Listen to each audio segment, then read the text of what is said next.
In today's video, I'm going to teach you how to create tags in ClickUp. Tags are a simple but powerful way to organize your tasks, group related work, and quickly see what's important at a glance. By the end of this tutorial, you'll know exactly how to create a new tag and apply it to a task, so you can start using them in your own workflows right away. First, make sure you're logged into your ClickUp workspace, and then head over to the area where your tasks are stored.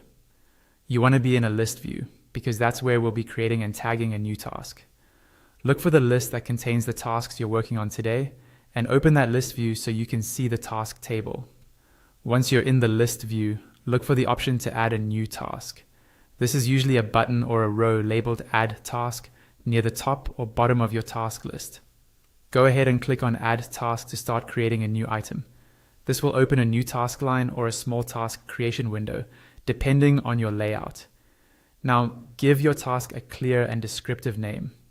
Click into the task name field and type something that makes sense for you and your team, like prepare weekly report or design homepage banner.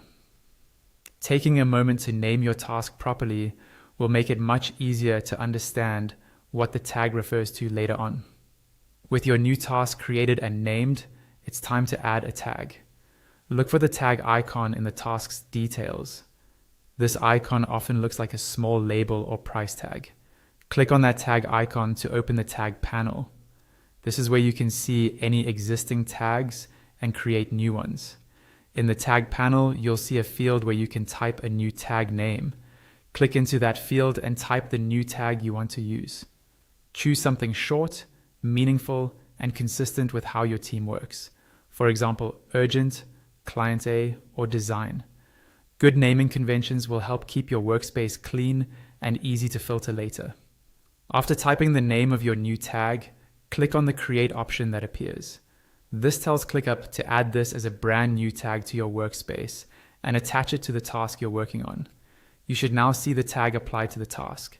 Finally, make sure you click Save to confirm your changes. Saving ensures that your new task, along with the tag you just created, is stored correctly. Once saved, you'll be able to reuse this tag on other tasks, filter your list by this tag, and keep similar